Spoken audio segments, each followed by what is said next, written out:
Hello, everyone. I'm Tracy Gould-Sheinin with Clarity Mediation, and I have with me today Jennifer Brown, who is a certified divorce lending professional. You may have never even heard of that designation, but it is so important when you're getting divorced.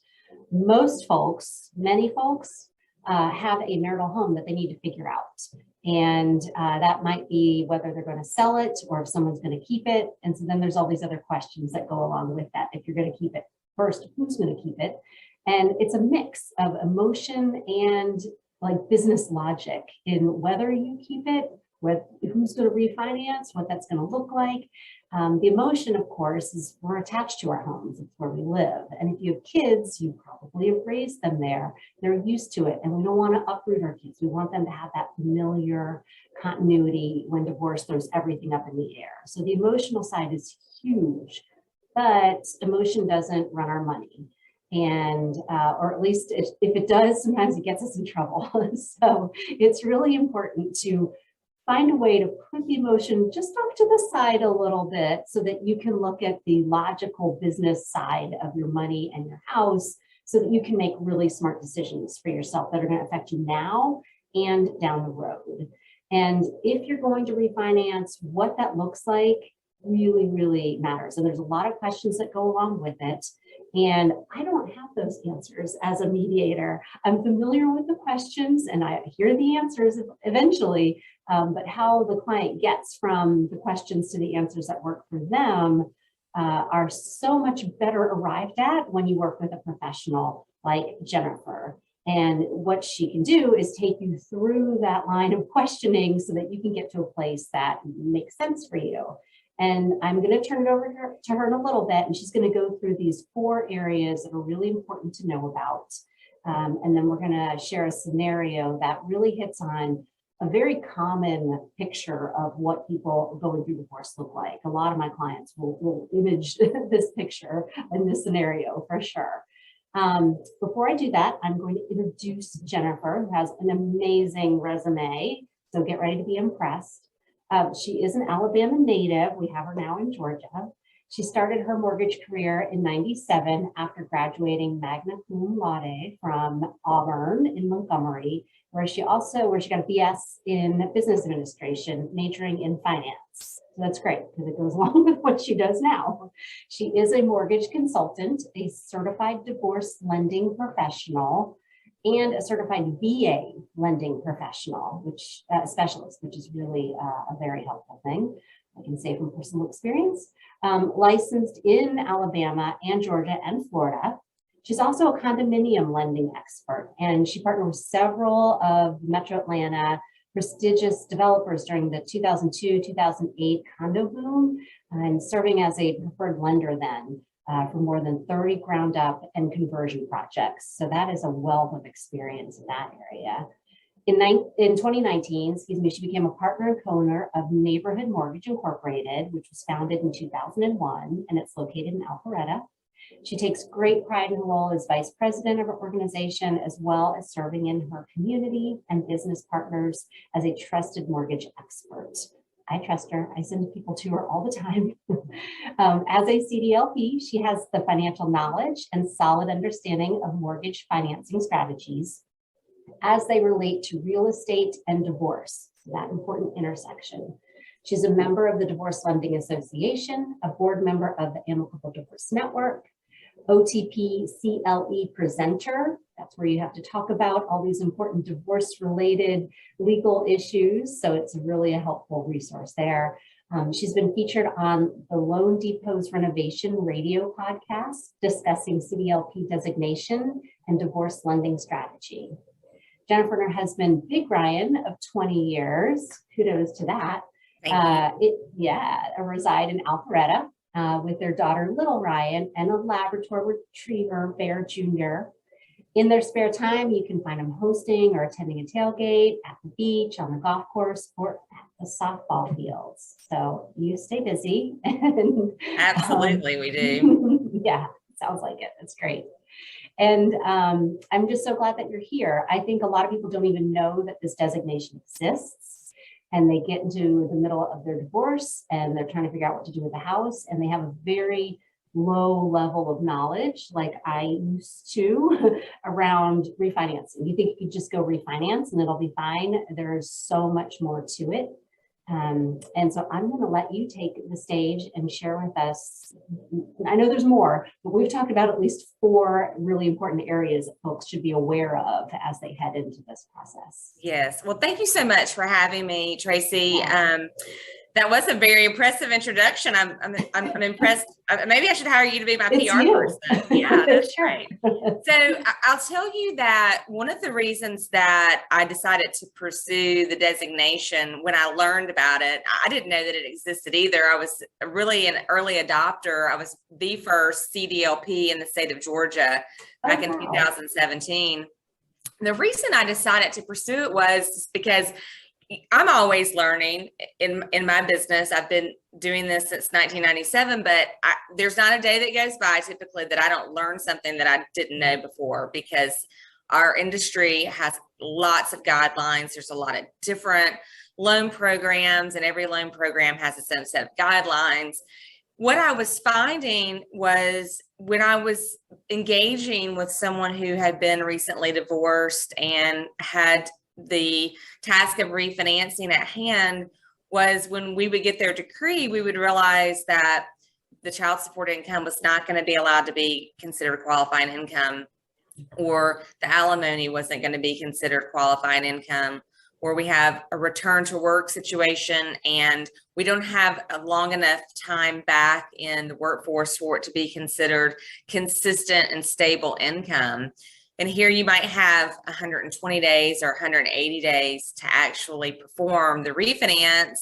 And we are not able to, within our guideline constraints, make that happen. So I was super excited to get the designation because it made me refocus who I am trying to partner with, right? And so as a loan officer, we're always working with real estate agents and builders because that's who buyers are working with, right? But you very seldom think about working with a family law attorney or a mediator, someone who really does need to have a mortgage expert so they can help them structure the client's decree in a fashion that is going to have a successful outcome, right? That's the goal, right? For your clients. You want them to be able to actually have a successful outcome. And when we're working in the amicable divorce network, we're really trying to make sure that both parties have a successful outcome. And that's so very important. Yeah, absolutely. It really is for the long, the now and the later. It really is, you know, and like you touched on it before, you know, your home is your sanctuary and you don't want your children to be disrupted. If one of the parties wants to keep the home and it's feasible, then we want to try to work with everybody to make sure that we can make that happen. It's not always the best financial decision, and we're financial neutral. So our role is to consult with your clients, talk with them about the facts, right? It's just math typically. So we just lay it out and we say, here's what the numbers look like.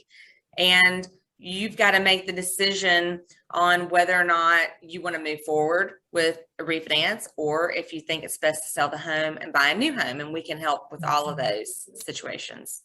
And it is so helpful. You are neutral, I'm neutral. We can't tell them what they should do. They may know what they want to do, but then getting those facts, those numbers, and just straight math really helps them see what's possible, what's feasible, what's realistic. So then they can make a decision around that. So it's not purely on emotion. That's correct. I mean, we're really delivering the facts, but in a compassionate way, right? Because it is a very stressful, emotional time, whether it's amicable or not. They've decided that the marriage is over, and now how are we going to work together to get through it so that everybody can get on with their lives, right, and be happy. So I want to talk about some of the things that we run into the most. So I would say the number one issue that we run into is qualifying income. Okay. So everybody just assumes, like you said, well, I have this X amount of income, and so I'm going to be able to use it to do the refinance. Well, that's not always the case. So for example, Fannie Mae alone has almost 100 pages dedicated to income calculations, right? So that's a lot of pages to tell you how to calculate someone's qualifying income. So you have the divide between actual income, which is what you actually have coming in every month, and your qualifying income. So I don't want to get into the weeds too much, but we'll talk high level. So there's a 636 rule for child support and alimony or maintenance. So you must receive it for a minimum of 6 months prior to being able to use it to qualify. And it has to be in continuance for an additional 36 months, right? So you're at 42 months. And we recommend at least 2 months of a cushion in case you run into processing or underwriting or life delays. I mean, life is busy, and sometimes, you may not have time to drop what you're doing and run and get all the underwriter's conditions and get it right back in. So we like to have a little bit of a cushion in that area. What we see a lot is you have a child that's aging out. So you may have a 13-year-old and a 16-year-old. Well, unless it's specifically written into the decree that the child support is going to continue past the 18th birthday, you know that you don't have the continuance that you need, right? So that child's child support is going to be ineligible. If you knew up front, then you might say, all right, well, let's take some of the child support for the older child and reallocate it to alimony or support, and we'll have a longer continuance on that so we can use that to qualify. So that's just one example of where you may run into qualifying income issues. The other one is return to work. So this is one of the second topic that we're going to talk about is when you are returning to the workforce. How long do you need to be back in the workforce in order for that to be considered qualifying income? And the question, it depends. We don't know. There are a lot of different scenarios that we would have to walk through. Are you going back into the same field that you were in previously? Do you have a higher education to do that? Or did you get higher education to work in that field while you were out of the workforce? Are you going to be a commission income employee? Because if you are, that's a problem, right? You need 2 years of commission income to use that as qualifying income. Same thing for being self-employed. I have lots of divorcing clients that say, well, I'm going to start my real estate business, and that's fantastic. And it's a great time to start a real estate business, but we need a 2-year history. So on self-employment, it's even longer because you've got to actually have 2 years of tax returns, right? So it's really more like 3 years, right? Yeah. So those are the types of questions that we're going to ask your client when they call us. They say, hey, I'm going back to work. Okay, great. What did you do before you left the workforce? How long did you work before you left the workforce? Are you going back into the same field? I will give you an example. I recently had a wife who was returning to the workforce. She actually went back to work for the same company that she had worked for prior to leaving the workforce. Now, she's been out of the workforce for 9 years. She went back to the same company who she had worked for I think 7 years. Base salary, underwriter immediately approved it. No waiting period to use that as qualifying income. Then I had another client who had been out of the workforce, and she kind of was working part-time occasionally, but it wasn't consistent. She was going back on more of a contract as needed basis. They were paying her with a W-2, but it wasn't consistent. So her hours would change weekly depending on what they had going on at the office. Underwriter said, we're sorry, we don't consider it consistent and stable income. We're not going to allow it to be used to qualify. She was lucky enough to have a non-occupant co-borrower who could help, but that was a situation that I got involved in that after the divorce had been finalized. So had I known about it earlier, then I could have helped. Yeah, that's so key. I both of those. So I think people think, and I'm one of them, well, I'm earning something, or I can earn something, even if I haven't for a while, I'll be able to afford the mortgage. Because I know the mortgage looks like this. I can easily earn enough to do that. So just go ahead and give me the house and I'll take it over and it'll be fine. But like you said, the underwriters are the folks that have to really approve this. It's not you, it's not me, it's not the couple that's divorcing. It's the underwriters who are actually giving you this money so that you can have this house for a while. And you've got to meet these different markers, and you don't know what those markers are or how you're going to fit into those really until you go through the process. And That's what I'm right. talking with you. Right. And some guidelines are very cut and dry. They're very definitive, like the 636 rule. So that's a Fannie Freddie rule. They won't buy a mortgage without meeting those guidelines, but the return to work they're silent on that. So they don't talk about return to work in their guidelines. So it's subjective, and you have to then present your scenario to the underwriter to basically lobby for stable and consistent. Those are the words that they like. Stable and consistent. What does that mean? That means that you're receiving about the same amount of money, about the same time every month for a certain period of time, right? Yeah. So that is why it's so important that we get involved early on in the process, because when we know what the underwriter's decision is going to be, then we can help put everything together so that everybody is going to be able to perform. And it may be, hey, we need to wait a little bit longer, right? We may need 12 months to do the refinance. But let's talk about the refinance, because that's another big thing that I bet if you called 10 loan officers, loan originators, maybe 3 would know the difference between a cash out refinance and an equity buyout refinance. Really? Oh no, yeah. I thought it was just me. Like I didn't know the difference, but I didn't need to.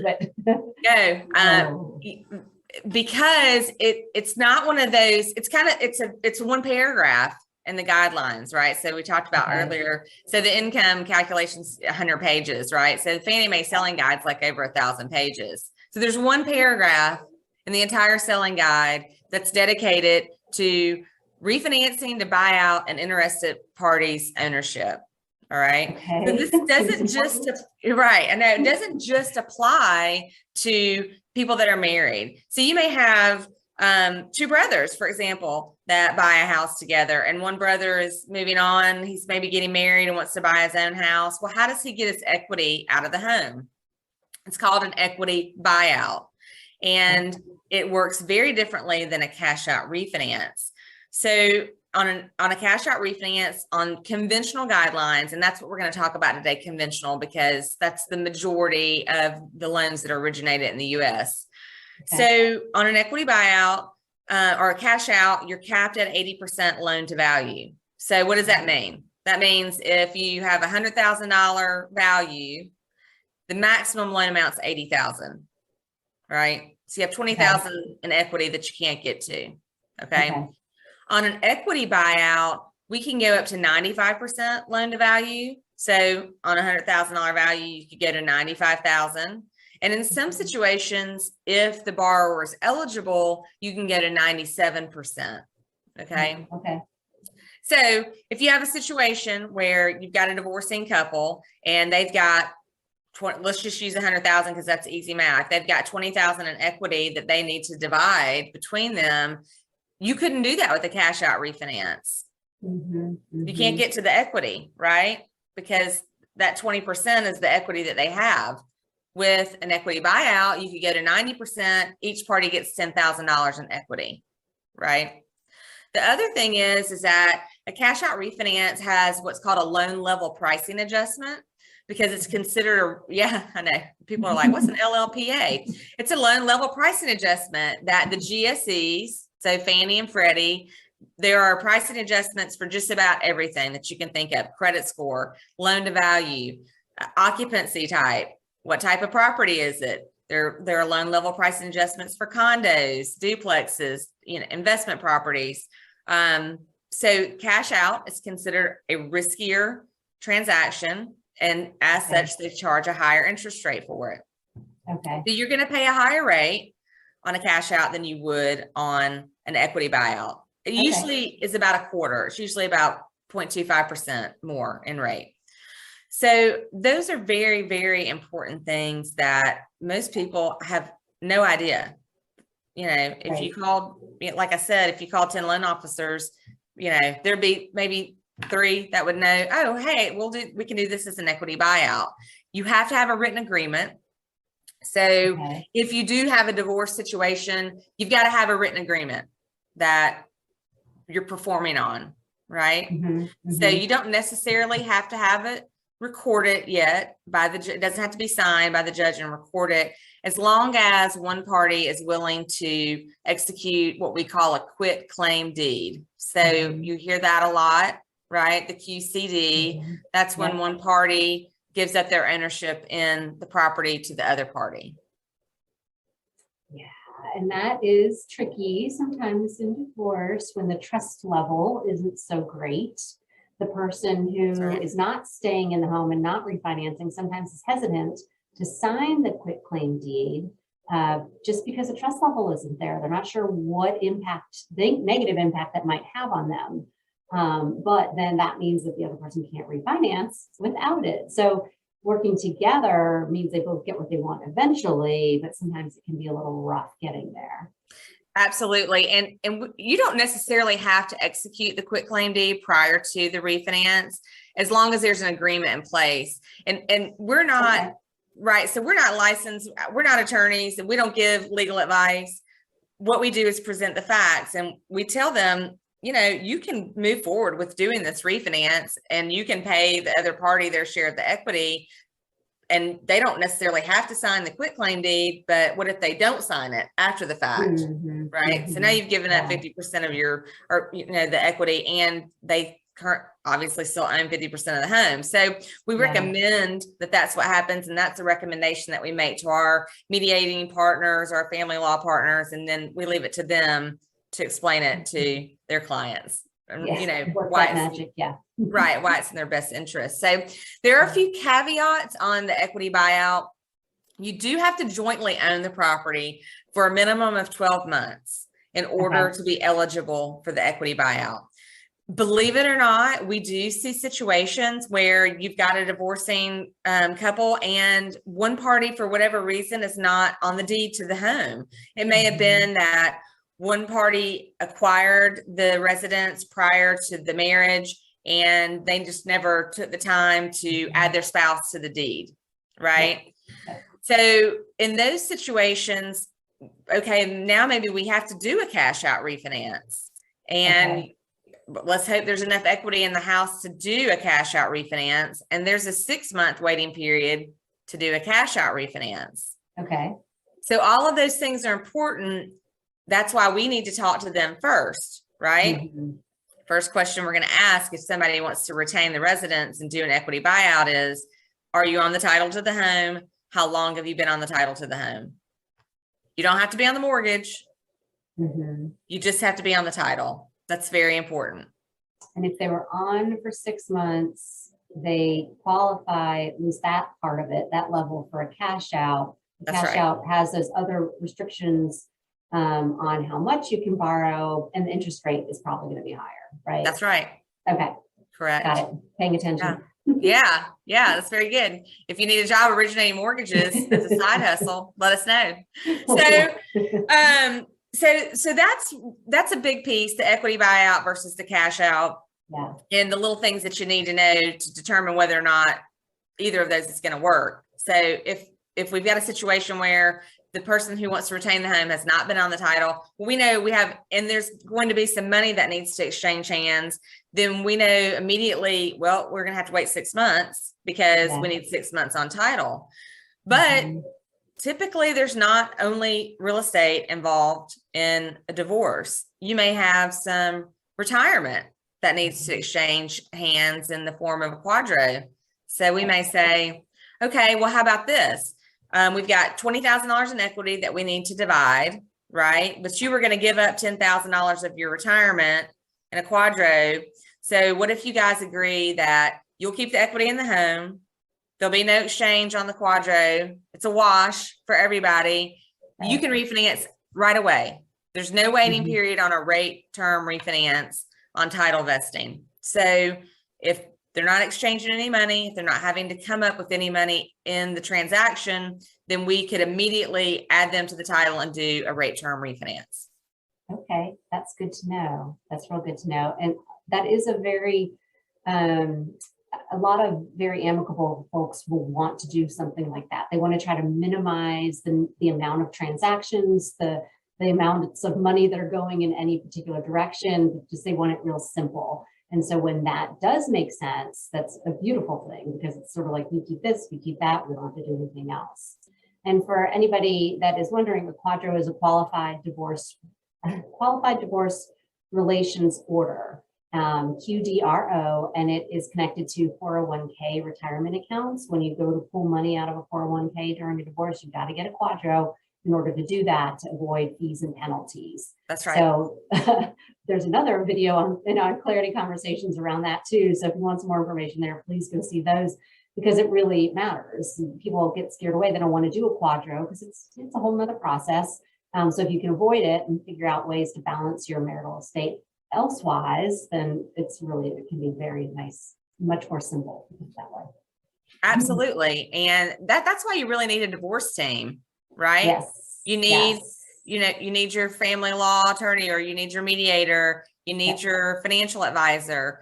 A lot of times you need a CPA, depending on the assets that are involved and tax implications that you may run into. And you need your CDLP. You need someone that knows how to disposition the marital home. But we work together with all the parties to say, okay, here are all the different pieces that we have. This is where they want to be in the end. How do we put all these pieces together so that we get over here to the end with the least amount of work and pain, right? Yes. Yeah. And from the client's perspective, I imagine it can feel a bit overwhelming when like, well, I've hired you, can't we just figure it out with us? But ultimately, in the big picture, if you're getting professional expert advice, recommendations, information from a loan professional like yourself, a financial professional, a legal professional, then you've really got so much more information just to make a smart decision, rather than just sort of stabbing in the dark and hoping it's all going to work out. Okay. Right. Yeah. It's definitely, and I know, again, when you're going through divorce, and I've never been divorced, I hope I never am divorced. But I know tons of people who have been through divorces, best friends, family members, and it's so important to take the time to do a little bit extra research up front than it is to agree to something that you then may find out, oh my gosh, I'm going to have to go back to my attorney, right? Because I can't do the things that I've agreed to do, and we're going to have to rewrite this, right? It's really, it's a bad situation. And that's, again, one of the reasons that I really was excited to get the CDLP designation, because I can work on the front end and help people. And they're so appreciative. It really is the most gratifying work to work with divorcing clients, because they're like, oh my gosh, I had no idea. I'm so glad that I talked to you. Yeah, it's true. And then they come back to me in mediation and they've got all this information. And sometimes if both spouses are on the phone with you together, they've heard it all firsthand and they're both thinking it through and figuring things out. Or if they haven't, that sometimes is just fine too. And then we talk about it in mediation. Well, here are the facts. Here's what is and what isn't. Now let's talk about what you want to do about it. So it puts it in a much more realistic framework. Yeah, absolutely. So the third point is when you have a situation where you do have an equity buyout, is establishing value. So how are you going to decide what the equity is in the home? Yes. And everybody has to agree on how you're going to set the value, right? So there's multiple ways you can set value. You can use the county's tax estimate, which is, we don't recommend because it's typically very, very low, right? And we have seen where attorneys say, oh, hey, let's use the county value. And we're like, no, we're not going to do that. Or you can have a real estate agent perform a comp, they do a CMA, comparative market analysis, which would give you an idea of other homes that are comparable to yours within a certain radius of your home that have sold in typically the last 3 to 6 months. You can do an appraisal, which you can hire an independent appraiser. It doesn't have to be a residential appraisal, which is what we use to lend. But if you do decide to do that, and this is what we tell people all the time, appraisals are only good for a certain period of time for lending. Mhm. And to be eligible to use it for a mortgage, the mortgage company has to order the appraisal. So that's a law. It's the Home Valuation Code of Conduct. We are required to order the appraisal through an appraisal management company, and then it's good for a certain period of time. So if you guys went out and got an appraisal, for example, and you said, hey, we agree on this, this seems fair, and then you come to me 60 days later or 90 days later, and you say, well, this is what we use to establish the value, then we'll say, great, and we'll enter that in, and we'll run automated underwriting through Fannie or Freddie's engine, and that will tell us whether or not they agree with the value. If they do, then we'll have an appraisal waiver. But if they don't, and we order a new appraisal, what happens if the value comes in low? Yeah. Right? It's not an issue if it comes in high. Right. Everyone's happy then. Right. So it's what if it comes in low and you've agreed to split the equity 50%, but the equity has really changed because the home value has declined, right? Mm-hmm, mm-hmm. We're not seeing that in this market, but it's happened before, Sure.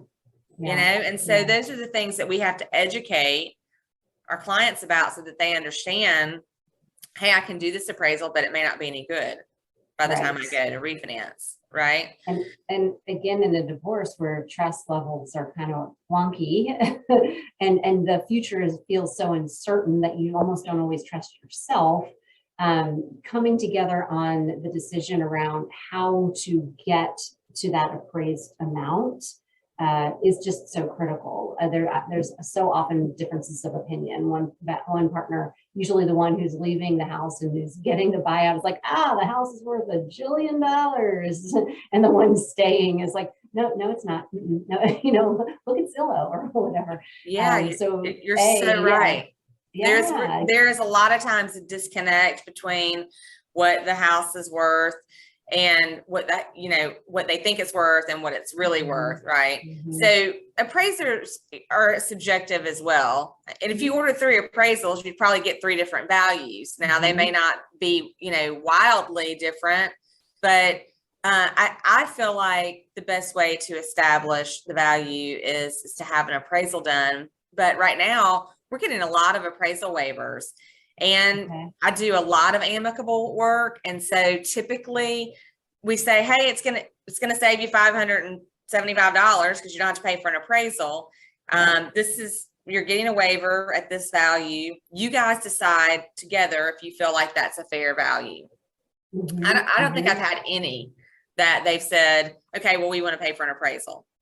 So, and there are other things that you have to take into consideration with value. And we do talk to our clients about this, deferred maintenance, what kind of shape is the home in? Yeah. So the appraisal waivers that we get from Fannie and Freddie are based on their empirical data, right? It's what they have access to. Well, they don't know if your house needs a new roof, right? They don't know how old your HVAC is.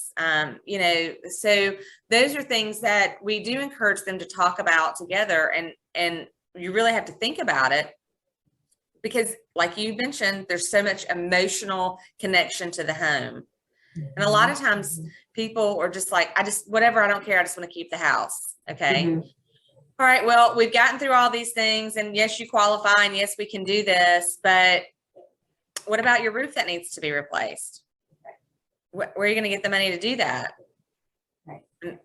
And we talk about those things in situations where we're doing an equity buyout, but maybe there is a lot of equity in the home, and the person who's going to stay says, well, I do really need a new roof, and I'm going to need a new HVAC, and it's probably going to cost me about $20,000. Then we may say, well, a cash out refinance may really be the best thing for you, because not only can you get the equity that you need to pay off your spouse, but you can get the cash out that you need to make the repairs to the house that you need. So you're not in a bad financial situation 12 months from now. Mm-hmm, mm-hmm. And sometimes that's a part of the negotiation in mediation is exactly that. How much are each spouse going to participate in those repairs? These beautiful scenarios where they both want to set the house up so that it is functioning and intact and all fully repaired before they really split, that absolutely can be done. And then you still can get some equity out of it, but the house is in good standing order, versus where it's not so amicable. They really just need to get away from each other. One person might be like, that's on you. You want to keep the house, do what you're going to do. I'm taking my money and running. So there's Right. a range of what that might look like, but it is possible to take care of the house in a way that sets this person staying up so that they're in a safe space. Absolutely.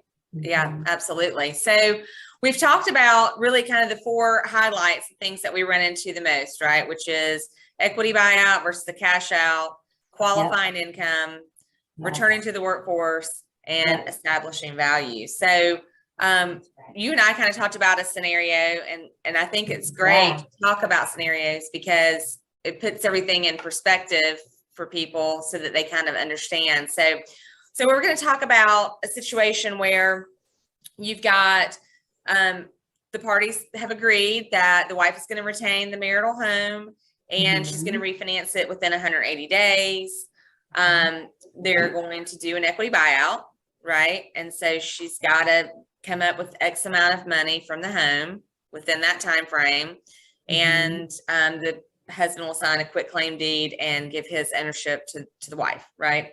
So in this situation, we're going to talk about how we would qualify her. So she's a CPA and she's been working part-time on a consistent basis, seasonally, right? So maybe she worked during tax season. That's great. And we can prove that through documenting her income.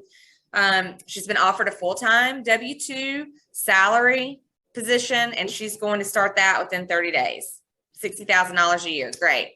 We're going to use that as qualifying income. No need to wait on that. So spousal support of $1,000 a month. It's awarded for 36 months. And then she's got child support of $1,500 a month for her children ages 6 and 8. Okay.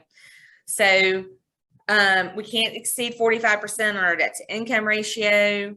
So we've got to start doing some math, right? Well, in this situation, and we have a worksheet that we fill out with our clients.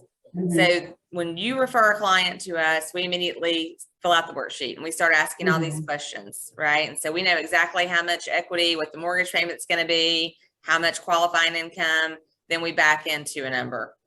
How long do we need to make it happen, right? So in this scenario, we know immediately that the support is not going to be eligible qualifying income because it's only awarded for 36 months. Right. So she doesn't meet the 636 rule that would make that qualifying income. So that's an issue right out of the gate.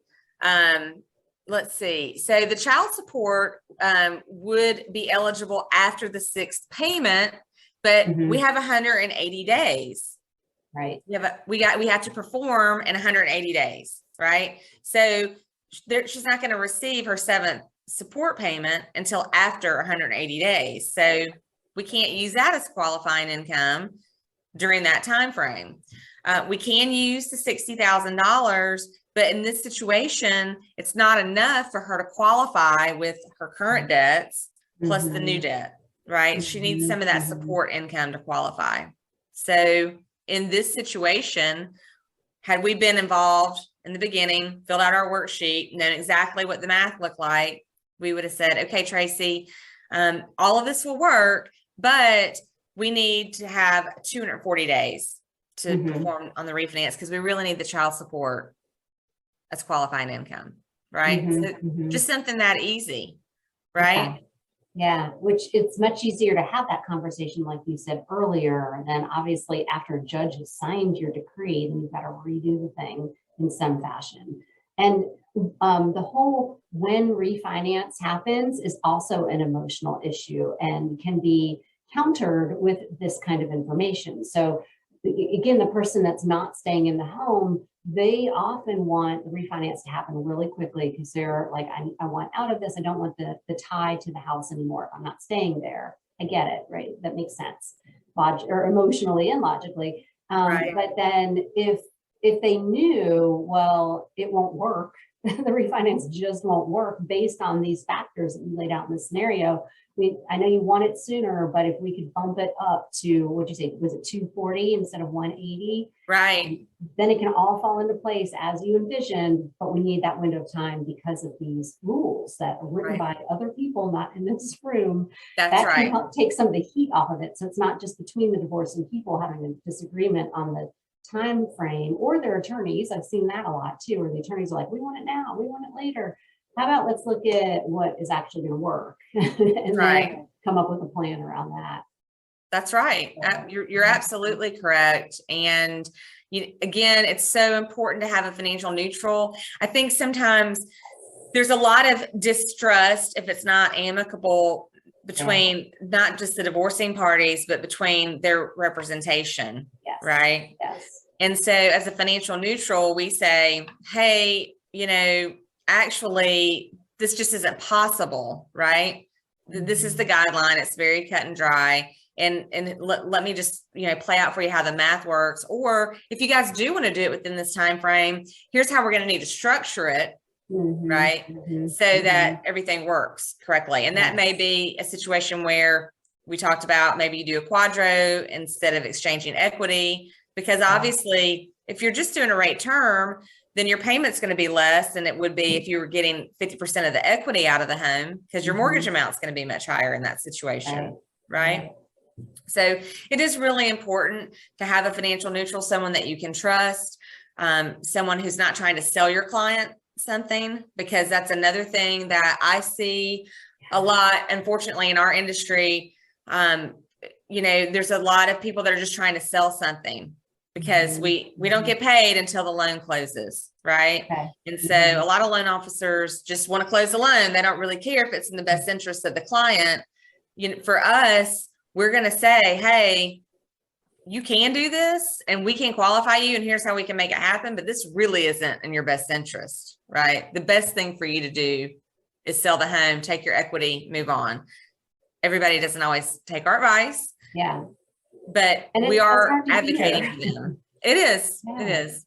But if it's coming from a place of, like you said, you're caring for the client and what's going to be realistic for them, then that's just wonderful versus sort of more poachy type of lenders. So we really want to be their advocate. Yeah. Yes. And that is a huge difference. As consumers with anything, we want our radar up about that kind of thing. Are they just trying to sell me something, or are they trying to help me figure out what's the best path for myself? Absolutely. And that's where that CDLP comes in as so important. I only refer clients to CDLPs because you've got that training, knowledge, and experience on what that person is going through, which is different than maybe a first-time buyer or just a buyer.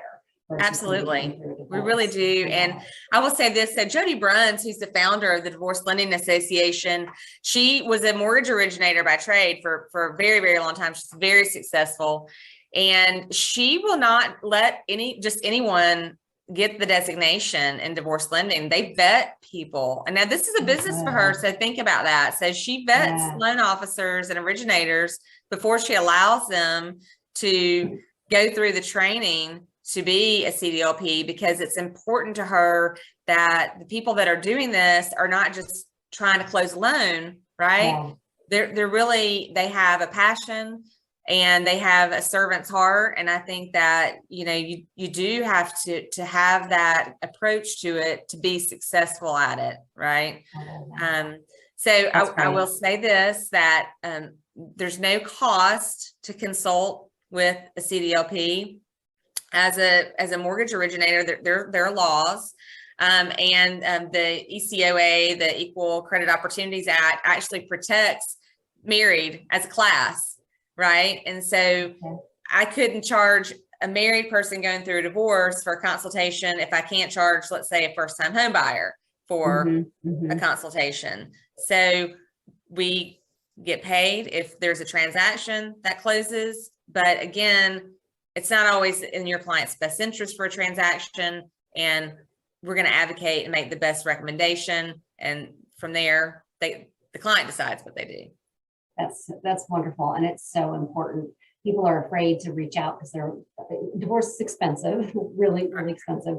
And adding one more professional to the team can feel like it's going to just put them over the edge. But going to someone like you, there's no fee, and you're going to learn whether your income qualifies, if not, how long it's going to take to do so. What your new mortgage number is going to look like. Does it fit in your budget? That is really important.